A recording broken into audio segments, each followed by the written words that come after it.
మరి నిజంగానే రాబోయే రోజులు మనమే అంటూ జగన్ గారు బాధితులందరినీ పరామర్శ చేస్తున్నారు.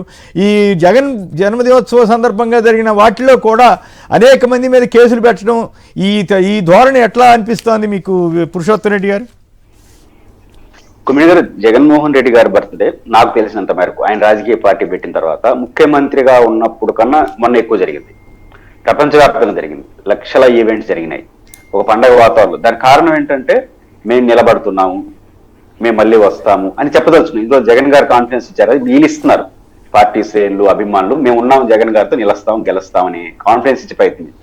దీనిలో ఏమి మాట్లాడడానికి లేదు కదా. ఇంకా 3.5 ఏళ్ళు ప్రతిపక్షంలో ఉన్న వ్యక్తి పట్ల ఇంత ఆరాధన, ఒక రకంగా చెప్పాలంటే కనిపించినప్పుడు డాబీ చేయడానికి ఏం టాపిక్ దొరికింది? ఈ 2 దొరికినాయి. కొట్టేయడం దొరికినాయి. నేనేం అభ్యంతరం చెప్పను. బహిరంగ బళ్ళు కాదు, మీరు రైట్ సార్. అయితే నేను ఇందాక సోషల్ మీడియాలో ఎక్కడ విన్నాను, రామ్నాథ్ గారు ఎవరు చెప్తుంటే బాలకృష్ణ పుట్టినరోజు లేదా సినిమా రిలీజ్ కూడా అట్లాగే చేశారట తెలుగుదేశం వాళ్ళు. అట్లాగే తెలుగుదేశం గెలవంగానే చాలా చోట్ల అట్లా చేశారట. మరి అప్పుడు లేని కేసులు ఇప్పుడు ఎట్లా వచ్చినాయి అనే ప్రశ్న వస్తే బేసిక్ గా ఇంత పెద్ద ఎత్తున జరిగిందా అని డైవర్ట్ చేయడం కోసం ఈ 2 గంటల ముందు తీసుకొస్తున్నారు. అంటే లక్షలాది మంది ప్రజలు, వందల వేల ఈవెంట్లు ప్రపంచవ్యాప్తంగా ఒక ప్రోగ్రాం జరిగితే దాంట్లో ఉన్న గొప్పతనం అంటే ఇంతమంది ఎందుకు వచ్చారు? ఒక ఓడిపోయిన వ్యక్తి ఇంకో 3 ఏళ్ళు ప్రతిపక్షంలో ఉన్న వ్యక్తికి వచ్చారన్న విషయం చర్చ జరుగుతాం సొసైటీలో. అన్ని ప్రాంతాల్లో కూడా ఈ బర్త్డే సెలబ్రేషన్ చూసిన తర్వాత జగన్ గారు అన్నారు కదా మళ్ళీ మంచి రోజులు వస్తాయని. ఇది సిగ్నిఫికెన్స్. ప్రజలు కూడా చర్చించుకున్నారు, మళ్ళీ జగన్ గెలిచిపోయినాడు, ఇంకెప్పుడు జరిగినా గెలుస్తాడు అనేక వాతావరణం వస్తున్నప్పుడు ఆ చర్చ జరగకూడదు కదా. జరగకుండా ఉంటే ఏం చేయాలి? ఈ 2 తీసుకురావాలి. అంటే ఈ 2 ఎందుకు తీసుకొచ్చారంటే మీరు యాక్టివ్ లీగల్ గా తప్పు ఉంటే చేసుకోండి, ఎవరు అభ్యంతరం లేదు. కానీ అదే జన్మదినమా? కాదు కదా. లక్షల ఈవెంట్లు వదిలేసి 1-2 ఈవెంట్లు పెట్టుకొని సోషల్ మీడియాలో చర్చ జరిపేస్తున్నారు. కాబట్టి దీన్ని బట్టి అర్థమవుతుంది ఏంటంటే ఏదైనా టాపిక్ ని జగన్ గారు పెట్టిన ప్రెస్ మీట్లు కానీ, జగన్ గారు నిన్న ఈ ఆంధ్రప్రదేశ్ నుంచి కీలక అంశాలు నిన్న ఎక్స్ లో స్పందించారు. మన టాపిక్ లో కూడా ఉంది. అంటే ఆంధ్రప్రదేశ్ లో పరిశ్రమలు అవన్నీ ఎట్లా ఉన్నాయి, కూటమి ఏం చెప్తుంది, ఈ చర్చ రాకూడదు. ఇవి జరగకుండా గమనించారా? ఈనాడు, ఆంధ్రజ్యోతి, టీడీపీ మ్యాచ్ ఫిక్సింగ్ లాగా రోడ్డుపై నడిపిస్తూ స్టేషన్ గంట ఎవరో గర్భిణి మీద దాడి చేశారంట, అతనికి వైసీపీ అని తగిలిచ్చారు. నిన్న 2 టీడీపీ 2 గ్రూపులు కొట్టుకుంటే హత్యలు చేసుకున్నారు ఇద్దరిని. వాటిని మాత్రం కుటుంబ తగాదాలని రాశారు. ఓకే, అది కుటుంబ తగాదాలు అయితే మనకేం అభ్యంతరం లేదు. అక్కడికి వచ్చేసరికి ఏమో టీడీపీని కనపడకుండా చేయటం, ఇక్కడ వైసీపీ అని పనిగట్టుకు పెట్టడం, స్టేషన్ వరకు నడిపించారట.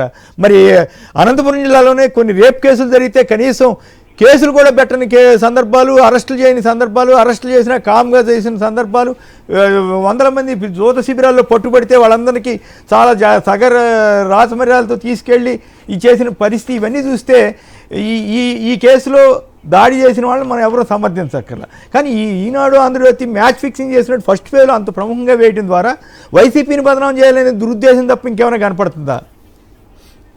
అంటే బదనాం కన్నా వాళ్ళ ఉద్దేశం ఆ చర్చ జరగకూడదు. ఇన్ని లక్షల మంది, ఇన్ని వేల ఈవెంట్లు ఎందుకు జరుగుతున్నాయి ఒక ఓడిపోయిన వ్యక్తి పైన అంటే రాబోయే కాలం సిగ్నిఫికెన్స్, ఆ చర్చ జరగకూడదు. అంతకుమించి కారణాలు నాకేం కనపడలేదు. ఆ చర్చ జరగకుండా అంటే ఇదే వీళ్ళు బళ్ళు ఇచ్చేస్తున్నారు, కొట్టేస్తున్నారు, రఫ అన్నారు, ఇది పోవాలి. కానీ లక్షలాది మంది ఎందుకు పార్టిసిపేట్ చేసినారు, ఈ 1.5 yearలోనే ఏమి చేంజ్ వచ్చిందనే చర్చ జరగకుండా ఉండడం కోసం జరిగిన ప్రయత్నంగా అయితే నేను చూస్తాను. రైట్. విష్ణు గారు మీరేమంటారు సార్? ఇప్పుడు జగన్మోహన్ రెడ్డి గారి దగ్గర ఈ రకంగా అన్యాయానికి గురైన వాళ్ళు, ఆవేదన భరితంగా ఉన్నటువంటి వాళ్ళు, ఆ ప్రాంతంలో అరటి రైతులు, ఉల్లి రైతులు, రకరకాలైన వాళ్ళందరూ కూడా పోయి వెళ్ళి ఆయనకు చెప్పినటువంటి పరిస్థితి నిన్న చూసాం మనం.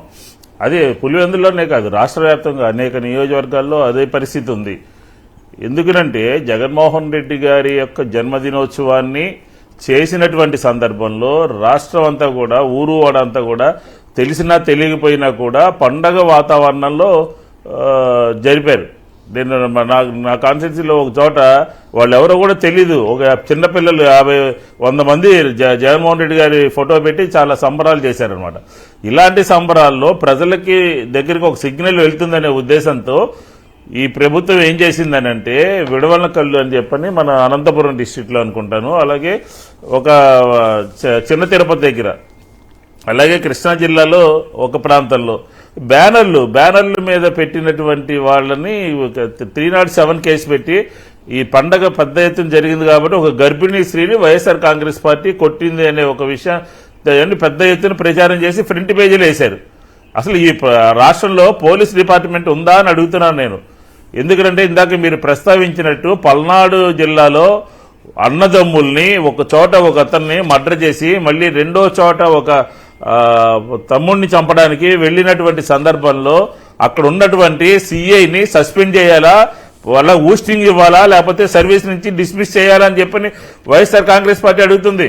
వాళ్ళు తెలుగుదేశమే కావచ్చు, ఆధిపత్య పోరే కావచ్చు, కుటుంబ తగాదాలే కావచ్చు, ఆ రకంగా నిర్లిప్తంగా ఉన్నటువంటి సిఐ అక్కడ ఉన్నటువంటి డిపార్ట్మెంట్ని ఏం చేయాలి? రాష్ట్ర పోలీస్ అధికారులు ఏమీ లేకుండా రపరప అని పెట్టి మ్యాజిక్ ఫిగర్ 80 ఏళ్ళు దాటిన తర్వాత అని పెట్టిన చోట ఒక చోట ఎవడొస్తే ఏంటి మనకి, మనం ధైర్యంగా ఉండాలి అని చెప్పని వేరంకుల ఆకుల్లో కానీ, లేకపోతే అనంతపురం జిల్లాలో విడవల కల్లులో కానీ ఒక జంతు బలులు వైఎస్ఆర్ కాంగ్రెస్ పార్టీ చేస్తుందా? మీరు అన్నట్టు బాలకృష్ణ సినిమాకి చేస్తున్నారు, లేకపోతే గుళ్ళల్లో చేస్తున్నారు, లేకపోతే వాళ్ళకు కావలసినటువంటి మొక్కులు మొక్కుతూ ఉంటారు, ఈ గొర్రెలు మేకలు కోళ్లు చంపుతూ ఉంటారు. దాన్ని 307 కడుతుందా ఆంధ్రప్రదేశ్ పోలీసులు?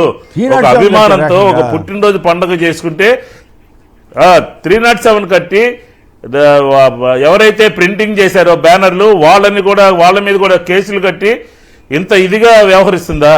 ఏమీ లేని చోట ఇది తప్పు కాదండి. పోలీస్ డిపార్ట్మెంట్ చేయాల్సిన పనేనా ఇది?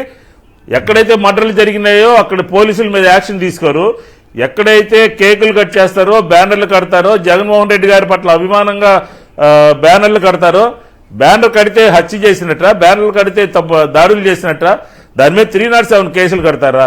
ఇది ఎక్కడ న్యాయం అండి? ఆంధ్రప్రదేశ్ పోలీసులు మంత్రి గారు అనధికారి సరైన విధంగా కాదు మంత్రి గారి అనధికారి పిఏ మీద పెట్టిన కేసులో బాధితురాలను అరెస్ట్ చేశారట. అది ఒక ఇంట్రెస్టింగ్ ఎపిసోడ్. అదే మహిళ గర్భిణీ స్త్రీ మహిళ ఉద్యోగం కోసం మంత్రుల దగ్గరికి పోతే పిఏలు వ్యవహరించినటువంటి తీరుని చంద్రబాబు నాయుడు గారు కూడా రియాక్ట్ అయ్యారుగా. దాని మీద పిఎల్ ఇలా ఈ రకంగా చేయడం తప్పు అని అన్నారుగా. అవును, మళ్ళీ దాని మీద కేసు పెట్టి లోపల పంపుతారా? ఇదేనా న్యాయం? అదో తమాషా. అసలు కేసు పోయింది, వాట్సాప్ లో ఇవిడేదో చాట్ చేసిందనో ఏదో పెట్టి కేసు పెట్టారని చదివా నేను ఎక్కడో. మసిపూసి మారేక్టాక్ చేసే కార్యక్రమం చేస్తున్నారు. చివరి ఆంధ్రప్రదేశ్లో బాధితుల మీదే కేసులు పెట్టే దుష్ట సంస్కృతి, ప్రత్యేకించి భవిష్యత్ తరాల్లో ఇది చాలా పెద్ద భవిష్యత్ గవర్నమెంట్లకి ఇవన్నీ కొత్త కొత్త ఇండికేషన్స్ ఇస్తున్నట్లు కనపడతా ఉంది తప్పితే ఇంకోటి కాదు. రైట్, ఇప్పుడు చిన్న విరామం తర్వాత ఏంటి విషయం? ఒక ప్రాక్టీస్ తయారైపోద్ది కదండి.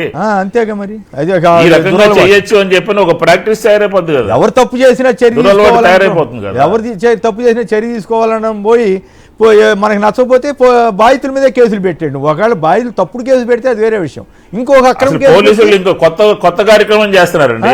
ఏందో మరి ఇదేం పోలీసు వ్యవస్థ, ఏం ఎవరైనా మమ్మల్ని ఫలానా వాళ్ళు కొట్టారని పోలీస్ స్టేషన్కి వెళ్తే వాళ్ళ దగ్గర పిటిషన్ తీసుకుని ఎవరైతే తన్నులు తిన్నారో వాళ్ళ మీద కూడా మీ మీద కూడా కంప్లైంట్ ఇచ్చారు, మీ మీద కూడా కేసు కడతాం, బయటికి వెళ్ళి మాట్లాడుకోండి అంటున్నారు. అది ఇందాక మీరు విన్నారు కదా, పవన్ కళ్యాణ్ గారు ప్రైవేట్ సెటిల్మెంట్ చేయండి కానీ జాగ్రత్త చేయండి అని చెబుతున్నారు కదా. భూ సెటిల్మెంట్లు ఇవన్నీ అట్లా అయిపోయింది ఈ గవర్నమెంట్.